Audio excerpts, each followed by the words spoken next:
porque el texto para esta noche son el versículo 7, 8 y 9. Quiero decirles que el autor de la epístola de Pedro es Pedro. Algunos estudiosos de la Biblia no creen que Pedro fue el autor, porque Pedro habla de profunda teología profunda, pero era un simple pescador, un hombre tosco, pueblerino, yo diría un hombre casi ignorante. Y por eso es que muchos estudiosos de la Biblia dicen, ¿cómo es que un hombre así, sencillo, simple, sin mucha instrucción, un pescador inculto, cómo pudo haber escrito la epístola con un contenido teológico profundo? Es que la gente que a veces discute eso no conoce el poder transformador de Cristo. Yo conozco gente que aprendió a leer leyendo la Biblia y hoy día es gente culta, pero su primer paso fue la convivencia con Dios. Porque cuando Dios llega a tu vida no te transforma solo en la vida espiritual, te hace crecer intelectualmente, te hace crecer profesionalmente, te hace crecer en todas las áreas de la vida, inclusive financieramente. Pero tú no tienes que buscar a Jesús por causa del crecimiento profesional ni financiero, ¿no? Tienes que buscar a Cristo para transformar tu vida. Y cuando tú te dejas transformar por Jesucristo, pues Él termina la obra que ha empezado en ti, porque Él nunca comienza un trabajo y lo deja por la mitad, Él lo termina. Y ahora encontramos aquí un Pedro teólogo, cuando fue un simple pescador. Nunca estudió una facultad de teología, nunca hizo maestría, nunca hizo doctorado, y hoy día los doctores en teología gastan horas y horas para tratar de entender a Pedro. Y yo estoy analizando la epístola de Pedro. Ayer Pedro estaba hablando de la fe. Pedro decía así: no te preocupes con relación al día de tu salvación. Si te vas a salvar o te vas a perder, no te preocupes. Tú vas a ser protegido por la fe. La fe te va a proteger. Y anoche yo estaba explicando que la fe es la confianza que tú tienes en Dios. Cuando tú dices, yo tengo fe, estás diciendo, yo confío en Dios. La confianza en Dios. Pero para que tú puedas confiar en Dios, tienes que convivir con Dios. Porque tú no puedes confiar en alguien que no conoces. Y no puedes conocer a alguien con quien no convives. Ustedes no me conocen, pero mi hijo sí me conoce. Ustedes no me conocen, pero mi esposa sí me conoce. ¿Por qué? Porque ellos conviven conmigo. Ustedes no. Ustedes me ven una vez, pero eso no es conocer. No es porque me viste escuchar, predicar un sermón y ya conozco al pastor Bullón. Conoces mi cara, pero no conoces cómo reacciono yo delante de las dificultades, delante de los momentos difíciles. Pero los que conviven conmigo sí, porque para conocer a una persona hay que convivir. Entonces, para confiar en Dios tienes que convivir con Dios. Si no convives con Dios, no lo puedes conocer. Y si no lo conoces, no puedes confiar. Y si no confías, no tienes fe. Entonces, ¿qué fe te va a guardar para el día final? Porque Pedro en el texto de anoche decía, es la fe la que te va a guardar para el día de la salvación. Conocer a Jesús. ¿Cómo se convive con Jesús? Estudiando la Biblia todos los días, aunque no tengas ganas de estudiar la Biblia. ¿Por qué digo aunque no tengas ganas? Porque generalmente no te va a dar ganas de estudiar la Biblia. ¿Por qué? Porque tienes naturaleza pecaminosa, y a la naturaleza pecaminosa pues le gusta ir a la iglesia, cantar, emocionarse, escuchar un sermón y listo ya. Eso es lo que le gusta a la naturaleza pecaminosa, pero eso no es convivir con Dios. Si tú quieres convivir con Dios, tienes que estudiar la Biblia todos los días, aunque no tengas ganas de estudiar. Tienes que orar, aunque no tengas ganas de orar. Y tienes que buscar a una persona y traerla para Jesús, como hizo Claudia. Conoció el Evangelio, fue y trajo a Jesús y ahora tiene la alegría de verlo bautizado. Eso es lo que tienes que hacer. Entonces tu fe, esa confianza en Dios te va a guardar para el día final. Pero entonces ahora entramos al texto de hoy.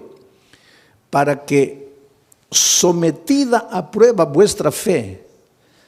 ¿Qué cosa es vuestra fe? Vuestro conocimiento de Dios, vuestra confianza en Dios. Quiere decir que tu fe va a ser sometida a prueba.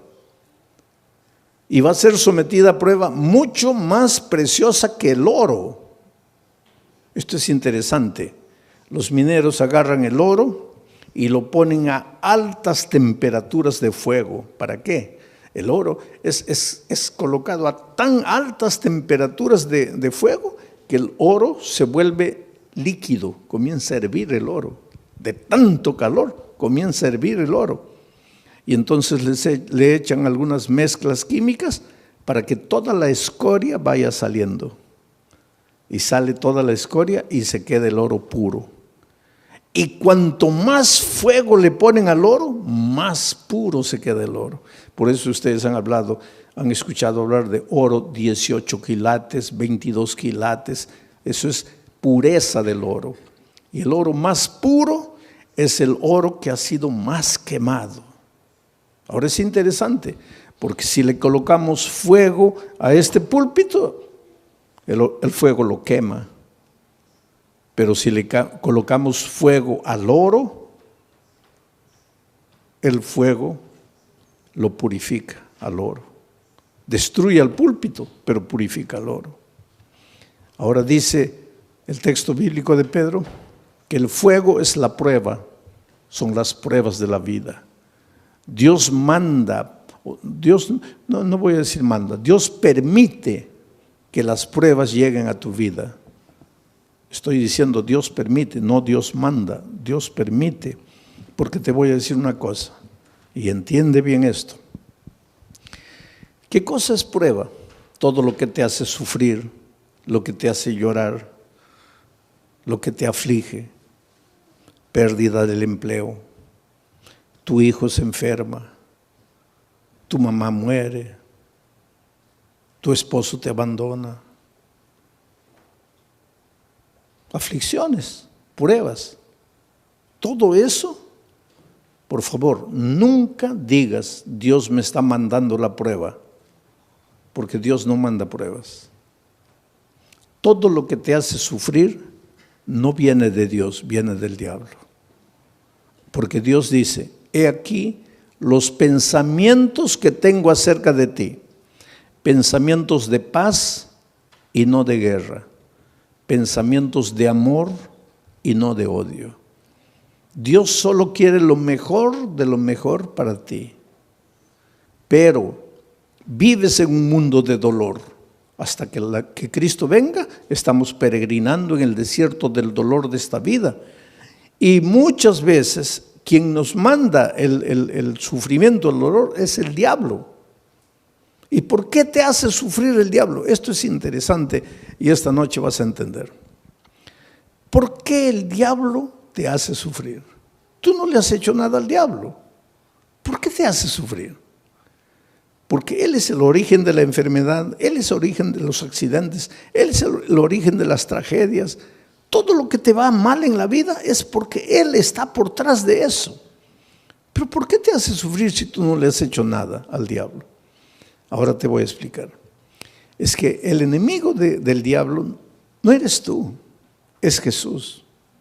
Él quiere derrotar a Jesús. ¿Te acuerdas en el cielo? El diablo se levantó queriendo usurpar el lugar de Jesús. Hubo una pelea en el cielo, dice Apocalipsis, hubo una batalla, el diablo perdió y fue expulsado del cielo. Pero cuando el diablo salió del cielo, déjame imaginar esta escena.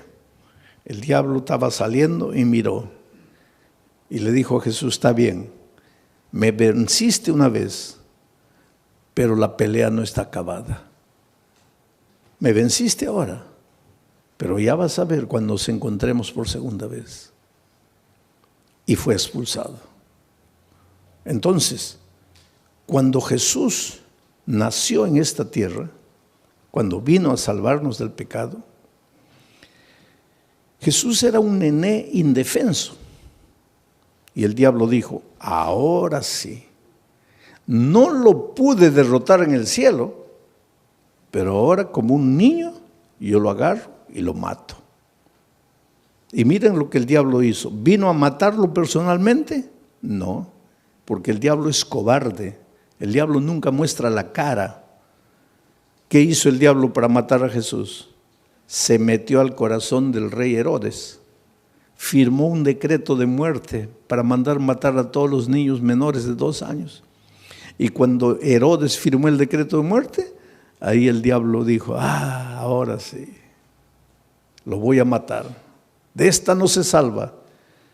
Pero esa misma noche, el Espíritu de Dios se presentó a José y le dijo, toma al niño y a su madre y vete a Egipto, porque lo van a matar. Y cuando José huyó para Egipto, el diablo se quedó mordiendo los labios de rabia y dijo, me venciste por segunda vez. Después, cuando Jesús comenzó su ministerio, antes de comenzar su ministerio, se fue al desierto a ayunar 40 días, ¿te acuerdas? 40 días sin comer, pues Jesús estaba debilitado, flaco. Ahí el diablo pensó, ahora lo agarro. No lo gané, no lo derroté en el cielo, no lo derroté cuando era niño, pero ahora lo agarro. Está debilitado, 40 días sin comer, lo agarro. Y vino. ¿Y vino como diablo? No, porque el diablo nunca muestra la cara. Se disfrazó de ángel de luz. Y trató de engañarlo, pero no pudo, porque Jesús conocía la palabra de Dios. Y entonces derrotó al diablo por tercera vez. 3-0. Ya era casi goleada. Pero entonces el diablo esperó, dijo, la cuarta es la vencida. Y hubo una cuarta. Cuando el diablo se metió al corazón de los soldados, porque ya les dije, el diablo nunca muestra la cara, y los soldados prendieron a Jesús y lo llevaron al Calvario y lo clavaron. Y cuando Jesús murió, ahí sí el diablo dio una carcajada. Dijo, ahora sí lo vencí, lo acabé. Lo acabé. Al tercer día Jesús resucitó. Y al resucitar, ahí sí, es como si hubiera agarrado una estaca y lo hubiera clavado en el corazón del diablo. El diablo sabe que está perdido, está derrotado. El diablo no te puede hacer nada, querido. El diablo ya está perdido. El diablo ya con Cristo no puede. Entonces, como no puede con Cristo, se las agarra contigo. Es como si yo tuviera, vamos a decir, yo tuviera un hijito de 2 años. Pero tengo un vecino que quiere pelear conmigo. Viene, una bofetada, se va llorando el pobre. Pero es terco. Viene una segunda vez. Otra bofetada, se va llorando. Pero es terco, viene la tercera vez. Ahí ya ni levanto la mano, ya sale corriendo. Entonces llega a una conclusión mi vecino, no, con este no puedo, este fuerte. Entonces aprovecha que yo me vengo a Corpus Christi a predicar y agarra a mi hijito de 2 años a puntapiés y lo revuelca en la calle. Pues eso es lo que el diablo hace. Con Cristo no puede. Entonces él sabe que lo que más Jesús ama eres tú. Y ya que no puede con Cristo, se las agarra contigo y te hace sufrir y te hace perder el empleo y hace que tu hijito nazca enfermo y esto y aquello. En realidad el diablo no tiene nada contra ti. Él te hace sufrir porque sabe que haciéndote sufrir a ti, está haciendo sufrir al Señor Jesucristo. Pero ahora viene Pedro y dice así, pero es que los sufrimientos que te llegan a la vida no te pueden destruir porque tú no eres madera, tú no eres plástico, tú eres oro Y si el fuego de la prueba purifica el oro, mucho más el fuego del dolor, del sufrimiento, va a purificar tu fe. Quiere decir, cuando el dolor llegue a tu vida, tú lloras. Si tienes que llorar, llora. Pero no te separes de Jesús. Dile, Señor, yo no entiendo por qué estoy sufriendo. Y hay una cosa interesante. Cada vez que tú quieres andar en los caminos de Dios, cada vez que tú te propones ser más fiel a Dios, ahí más viene el diablo para destruirte. ¿Por qué? Porque esa es la pregunta que mucha gente hace. Pastor, cuando yo estoy así relajado en mi vida cristiana, parece que no me vienen pruebas. Pero cuando me quiero consagrar, ahí viene todo. ¿Por qué? Simple. Porque cuando estás relajado espiritualmente, cuando no estudias la Biblia, no oras, nada, estás en el terreno de ¿quién? Estás en el terreno del diablo. Puedes estar en la iglesia, pero estás en el terreno del diablo. ¿Y para qué el diablo te va a molestar si ya estás perdido con él? Ya pues te deja tranquilo. Pero cuando viene una semana de oración y tú te entiendes que tienes que reconsagrarte y comienzas a estudiar la Biblia, a estudiar la palabra de Dios, ahí el diablo se asusta. Porque ¿qué dice? No, este se me va a escapar, se me va a escapar. Entonces, para desanimarlo, le mando una prueba. Y la prueba, en lugar de purificarte como al oro, ¿qué hace contigo muchas veces? Te desanima. Es por eso que cuando la prueba es más fuerte, es más que tienes que agarrarte de Jesucristo y no desanimarte. En el Brasil yo estaba haciendo una campaña evangelística en un estadio, y una señora que no era adventista, no era cristiana, nada, nunca iba a ninguna iglesia, nada, pero era una buena mujer, sentimientos nobles. Hay mucha gente que no está en ninguna iglesia, no conoce la palabra de Dios, pero pues escucha la voz de Dios en su corazón y camina, anda bien. Y de repente esta señora vio en la televisión la propaganda de que yo iba a predicar esa noche en el estadio. Ahora, ese día era su cumpleaños. Y de mañanita el esposo entró al cuarto y le dice: mira, hija, estoy sin mucho dinero, no he podido comprarte un buen regalo, pero te he comprado un regalito. Y le dio una cajita. Y ella abrió y era la llave de un carro. Y cuando salió al patio, ahí estaba el carro, un carro importado, último modelo. ¡Qué felicidad! Su cumpleaños. Primera felicidad, el esposo se acordó de su cumpleaños, porque hay muchos esposos que ni se acuerdan del cumpleaños de la esposa. Segunda felicidad, le regaló. Tercera felicidad, no le regaló cualquier cosita, le regaló un carro último modelo. Entonces ella estaba tan feliz que cuando vio la propaganda de la predicación en el estadio, dijo: bueno, estoy tan feliz que me voy al estadio a agradecerle a Dios. Va a predicar ese pastor, voy a agradecer. Y se fue al estadio. Feliz de la vida, entró. En la hora del llamado se levantó, vino adelante, le entregó la vida a Jesucristo. Dijo: ay, qué día tan feliz. Hoy es mi cumpleaños, hoy mi esposo me regaló el carro, hoy me entregué a Jesús. No, este es el día más feliz de mi vida. Y cuando sale a agarrar su carro en la playa de estacionamiento, los ladrones se lo habían llevado.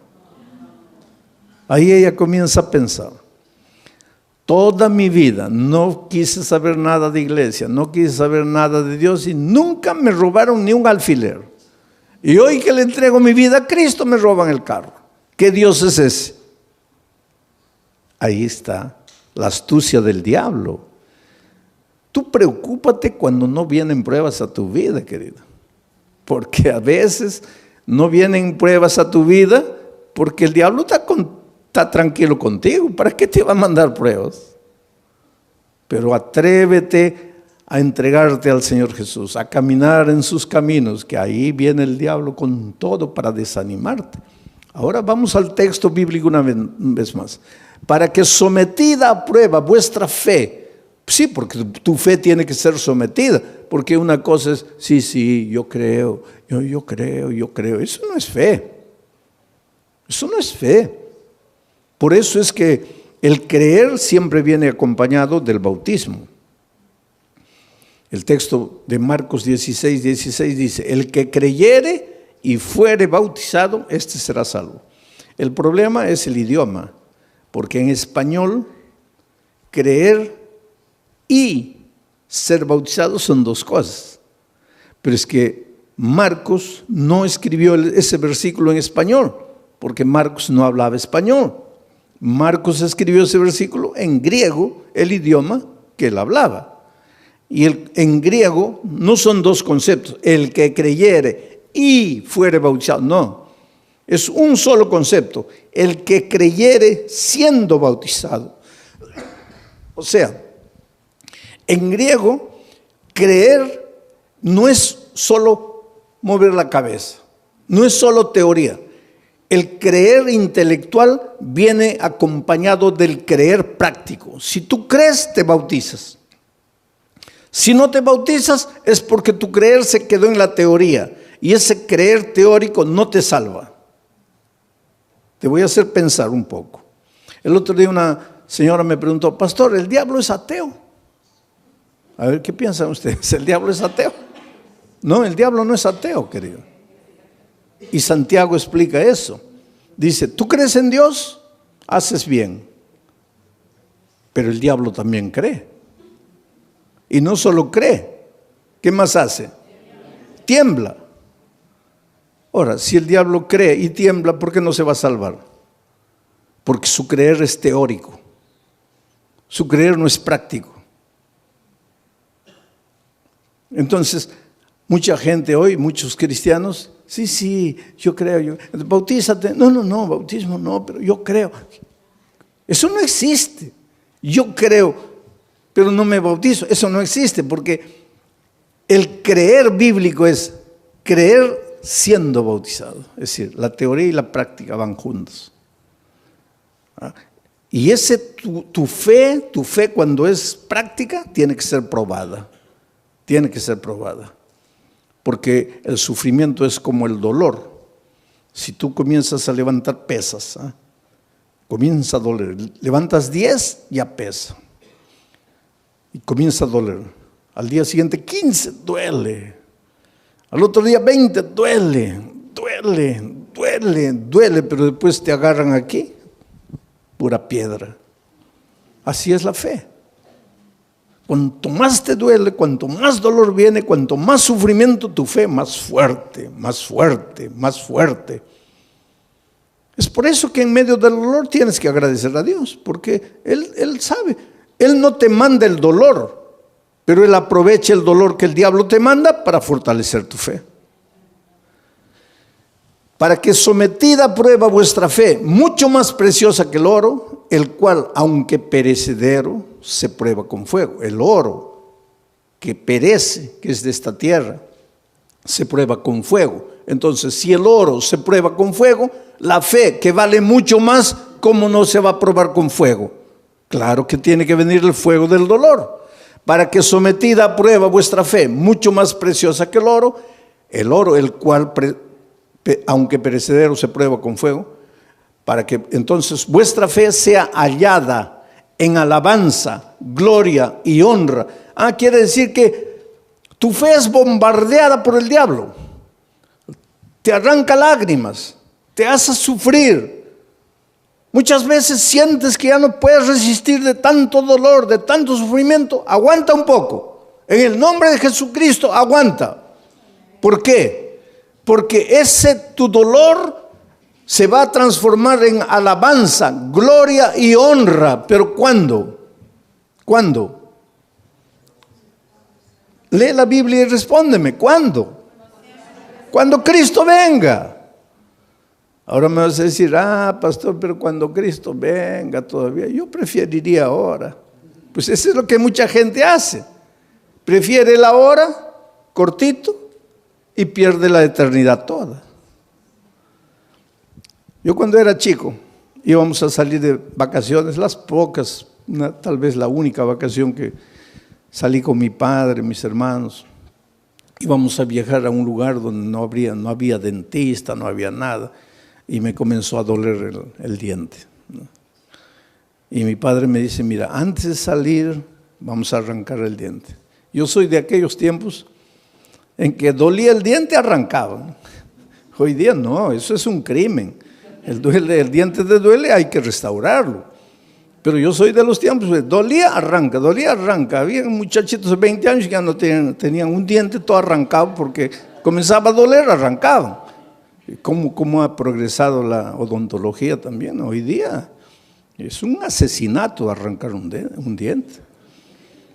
Pero pues mi padre me dice, oye, vamos a arrancar el diente porque... No, pero me va a doler. ¿Cuánto te va a doler? Te va a doler un día. Pero vas a disfrutar de las vacaciones. No. Oye, vamos a ir a un lugar donde no hay dentista. Vamos a arrancar el diente. No, que no. Fuimos de vacaciones y el dolor aumentó y aumentó y aumentó. Se me arruinaron las vacaciones. Todo el mes llorando dolor. Y ahí mi padre me decía, ahí, yo no te dije, mejor sufre un día y disfrutas de 30 días de alegría. Ahora, tú preferiste el día de gozo y 30 días de sufrimiento. Entonces la vida cristiana es igualita, querido. En este mundo vas a encontrar dificultades, especialmente si quieres seguir a Jesucristo, porque el diablo es astuto. Tú tienes un buen empleo, pero ahora descubres que el sábado es el día santo del Señor y quieres guardar el sábado. Ya vienen los problemas. Pero hay una cosa, no te desanimes. El diablo te puede hacer sufrir un día, 2 días, 3 días, pero hay un tercer día. Cuando Cristo murió en la cruz del Calvario, el diablo dio la carcajada y dijo, ahora sí lo vencí, se acabó. Al siguiente día el diablo seguía dando la carcajada, lo vencí, lo maté. Al tercer día amaneció dando la carcajada y de repente la carcajada del diablo paró en seco, porque la tierra se abrió y Cristo resucitó. El diablo se puede reír de ti hoy. Se puede reír de ti mañana, pero al tercer día va a tener que tragar la carcajada, porque Dios puede permitir que el diablo te haga sufrir un día, 2 días, 3 días, pero llega el momento en que Dios te va a devolver todo lo que el diablo te quitó. Así fue con Job. Le quitó la hacienda, le quitó los hijos, le quitó el dinero, le quitó todo, la esposa prácticamente, le quitó todo. Pero cuando llegó el momento, Dios le devolvió todo. Y se lo devolvió en doble. El doble de hacienda, el doble de dinero, el doble de camellos, el doble de ganado, el doble de hijos. Lo único que no le devolvió en doble fue la mujer. Pero todo lo demás le devolvió en doble. Dios es grande, querido.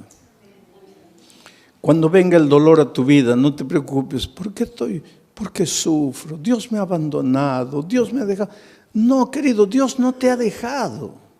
Dios no te ha abandonado. Él tiene un plan para ti.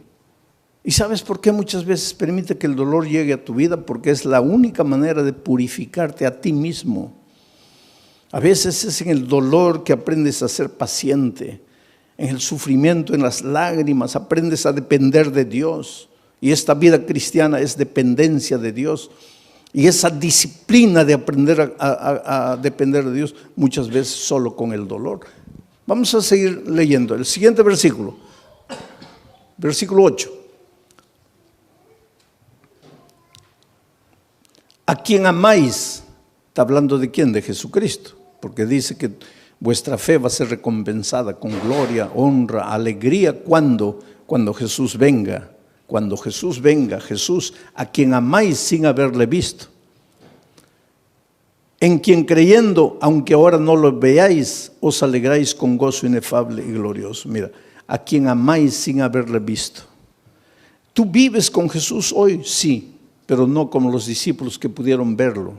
Por eso Jesús le dijo a los discípulos: bienaventurados los ojos de ustedes que pueden ver lo que los profetas quisieron ver y no pudieron.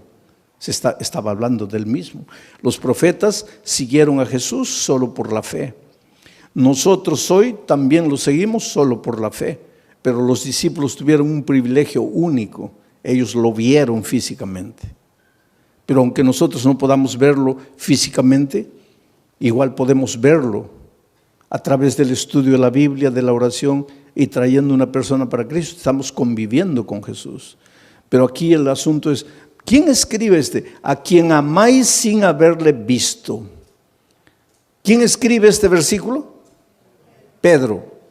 ¿Y Pedro lo vio? ¿Y lo amó? ¿Y por qué lo traicionó? Ustedes se acuerdan que después de la traición Jesús ya había resucitado y los discípulos estaban en la playa. Y el pobre Pedro, cuando Jesús apareció en la playa, estaba mirando para otro lado, avergonzado. Ay, ¿qué me va a decir? Que lo he traicionado, porque después de la crucifixión ya no lo vio. Ahí se encontraron en la playa con Jesús resucitado. Y Jesús apareció y Pedro: ay, Señor, en algún momento me va a llamar aparte, me va a dar una bronca porque lo traicioné. Y efectivamente, en un momento, Pedro se acercó. Jesús se acercó y Pedro dijo: ahora viene la paliza. Y Jesús le hizo una pregunta: Pedro, ¿me amas? La última cosa que Pedro imaginaba era esa pregunta: ¿me amas? Sí, Señor. No, Pedro. No, ¿cómo sí, Señor? Te estoy preguntando si me amas. Sí, Señor. No, calma. ¿Por qué tanta prisa? No me has entendido. Te estoy preguntando si me amas. Y ahí él se dio cuenta de por qué Jesús le preguntaba eso. Y comenzó a llorar. Y dijo: Señor, yo sé, tú sabes todas las cosas. Tú no tienes ninguna razón para creer que yo te amo. Te he fallado. Pero me das la oportunidad de amarte. Y Jesús le dijo: claro que sí. Y todavía te voy a confiar una misión: predicar el Evangelio. Y algunos días después, Pedro se levanta para predicar un sermón y bautiza a 3,000 personas. La pregunta esta noche es: ¿tú quieres resistir en la prueba? Cuando el dolor venga, ¿no quieres traicionar al Maestro? Entonces la pregunta es: ¿tú amas al Señor Jesús? Porque Pedro después de haber pasado todo eso dice: a quien amáis sin haberle visto. ¿Por qué dice a quien amáis sin haberle visto? Porque él sí lo había visto. En quien creyendo, aunque ahora no le veáis, os alegráis con gozo inefable y glorioso. Lo que Pedro está diciendo es: tú, aunque no lo veas físicamente, lo puedes amar. Y Pedro, cuando se levantó, se arrepintió y le dijo a Jesús que lo amaba. Dice la tradición, la Biblia no dice eso, pero la tradición dice que él fue crucificado. Y cuando lo iban a crucificar, él dijo: no soy digno de ser crucificado como mi Maestro. Crucifíquenme de cabeza para abajo. Y lo crucificaron de cabeza para abajo. No hay prueba bíblica para decir eso, pero la tradición dice. Sea como fuere, sabemos una cosa: después de transformado por el poder de Dios, él ya no tuvo miedo de morir por Dios. Oh, querido, Dios tiene un plan muy, muy bonito para tu vida. Las tristezas y dolores que llegan a tu vida tienen sentido, pero tienen sentido cuando tienes fe. Hace muchos años atrás, en la ciudad de San Pablo, los jóvenes de una iglesia fueron a participar de un congreso en el sur del país. 40 jóvenes, miembros del coro de la iglesia. Y el sábado en la noche, terminado el congreso, regresaban para San Pablo. Y el ómnibus se chocó. Sabe que los jóvenes venían cantando himnos, los himnos del coro. Venían cantando en el ómnibus y el ómnibus se chocó contra un camión cargado de fierro de construcción. Y el fierro los atravesó. así los hizo como los peruanos me van a entender, como anticuchos, ¿no? Los atravesó. 22 jóvenes murieron. Al día siguiente los periódicos publicaron una noticia. Y un periódico atrevido publicó así: ¿dónde estaba Dios cuando sus hijos cantaban? ¿Por qué no los cuidó? Es que el dolor es un misterio, ¿sabes? Tal vez en este momento tú te preguntes, ¿dónde estaba Dios cuando mi hijito de 3 años murió? ¿Qué culpa tenía mi hijito para morir como murió de leucemia? ¿Qué mal había hecho? Es que no necesitas hacer mal para sufrir. El diablo se deleita en hacerte sufrir. Pero el dolor es como el fuego sobre el oro, o te purifica o te destruye. Interesante que entre esos jóvenes que habían muerto, había una chica que hace 6 meses había sido bautizada, contra la voluntad de sus padres. Ella tenía 22 años, una joven. El día que se bautizó, el padre le dijo: mira, olvídate que yo soy tu padre, que tú eres mi hija. Lo peor que podría haberme sucedido en la vida es que tú traicionaras la fe de tus padres, de tus abuelos, de tus bisabuelos. Pero la niña no había conocido solo la teoría del Evangelio, sino que el Evangelio se había hecho carne en su vida, de tal manera que ella se volvió una hija tan dulce, tan cariñosa, pero la madre y el padre nunca aceptaron el calor, el cariño, el amor de la hija. Aquel viernes de tarde en que se iban para el congreso, ella fue a despedirse del papá y le dijo: mira papá, me estoy yendo a Curitiba con los jóvenes de la iglesia. Y él le dijo: ¿y qué me avisas a mí? Tú no haces lo que te da la gana, tú no te metiste a esa iglesia, tú no te bautizaste. ¿Y qué vienes a avisarme que te vas? Tú siempre haces lo que te da la gana, vete a donde quieras. Y ella le dijo: sí, papito, pero yo vine a darte un beso, me voy. Y cuando se acercó para besarlo, el padre retiró el rostro y dijo: no quiero nada de ti. Y en el camino de vuelta, la niña muere. ¿Sabes que los hijos de Dios también morimos en accidentes? Entonces, cuando te pasa un accidente, no digo: ¿dónde estaba Dios? Dios está en el mismo lugar. Jesús dijo que cuando la lluvia cae, moja a los justos y a los injustos. Y cuando el sol sale, alumbra a los justos y a los injustos. Estamos en un mundo de dolor. Ese padre hizo tanto escándalo en la iglesia, ¿sabes? El día del sepultamiento, 22 cajones estaban ahí. Y mientras sepultaban a los jóvenes sobrevivientes que habían salido del accidente, cantaban. Sus amigos estaban siendo enterrados y ellos cantaban, lloraban. Las lágrimas caían, pero cantaban. Lloraban porque tenían tristeza. Cantaban porque tenían esperanza.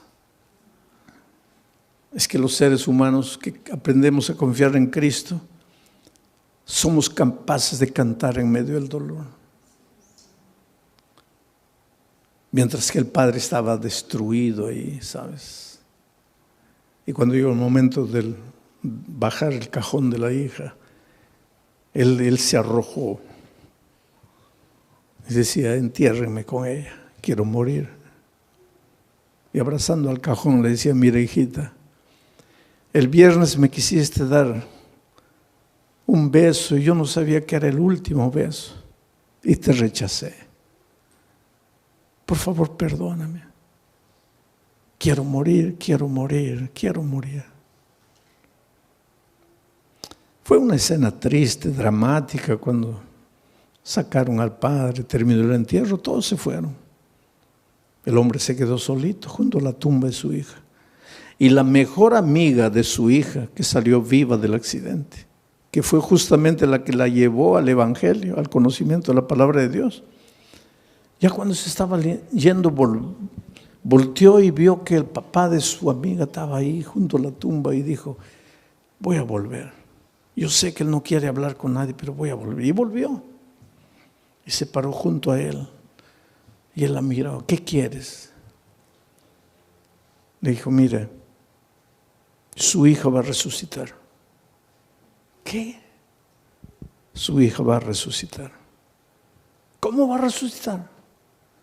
Porque la palabra de Dios dice, y te voy a leer aquí, porque él le había dicho, yo no entiendo, yo no los entiendo a ustedes, ustedes son locos. Yo estoy aquí destrozado, mi hija muerta, y ustedes cantando, ustedes son locos, ustedes no tienen sentimiento. Y pues la chica le dice, sí señor, pero usted se dio cuenta que nosotros no solo cantábamos, también llorábamos. Llorábamos porque nos da tristeza que nos estamos despidiendo en esta vida.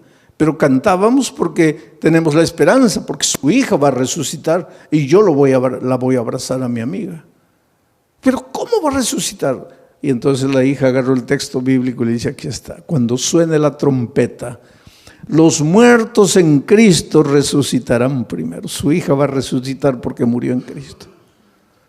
Y ese hombre que estaba derrotado abrió los ojos así, dice, ¿quiere decir que mi hija va a resucitar? Sí, Señor. ¿Quiere decir que yo la voy a poder ver? No sé, Señor. ¿Cómo no sabe? No dice que va a resucitar. Va a resucitar. Pero entonces la voy a ver. Ahí no sé. ¿Pero cómo no sabes? Porque dice, los muertos en Cristo.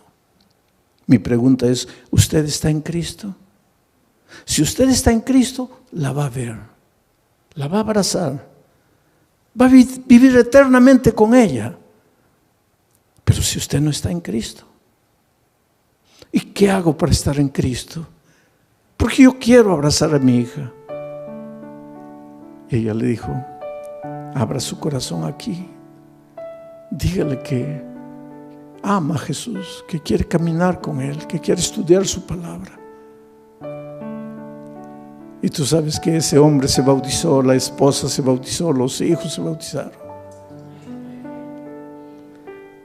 Yo solo imagino el día de la resurrección, cuando la niña resucite, transformada para vida eterna, y vea venir a abrazarla a su padre, a su madre, a sus hermanos, todos vestidos de vestiduras blancas y corona de justicia en la cabeza. Y la hija diga, ustedes que me persiguieron, que me maltrataron por causa de la fe, ustedes están. Y el padre les diga, hija, tal vez si tú no hubieras muerto, nosotros nunca nos hubiéramos rendido a Jesús. El dolor no llega sin motivo. El dolor tiene un motivo. El dolor llega para purificarte, a veces llega para sacudirte, para hacerte pensar. Por eso la Biblia dice, hoy es el día de buena nueva, hoy es el día de salvación. Y por eso te voy a hacer una invitación. Esta invitación no es para los miembros de iglesia bautizados, porque ustedes un día pues ya se levantaron, ya fueron adelante entregándole la vida a Cristo. Esta invitación es para ti, querido, que estás estudiando la palabra de Dios, estás conociendo el Evangelio. Esta noche has recibido la invitación de un amigo, de un vecino, de un compañero de trabajo, de un pariente, y has venido esta noche. Pero esta noche quieres decirle, Señor Jesús, yo quiero amarte. Yo te entrego mi vida, yo quiero estudiar más tu palabra. Yo quiero conocer el Evangelio. Yo quiero prepararme para ir al cielo cuando tú vengas.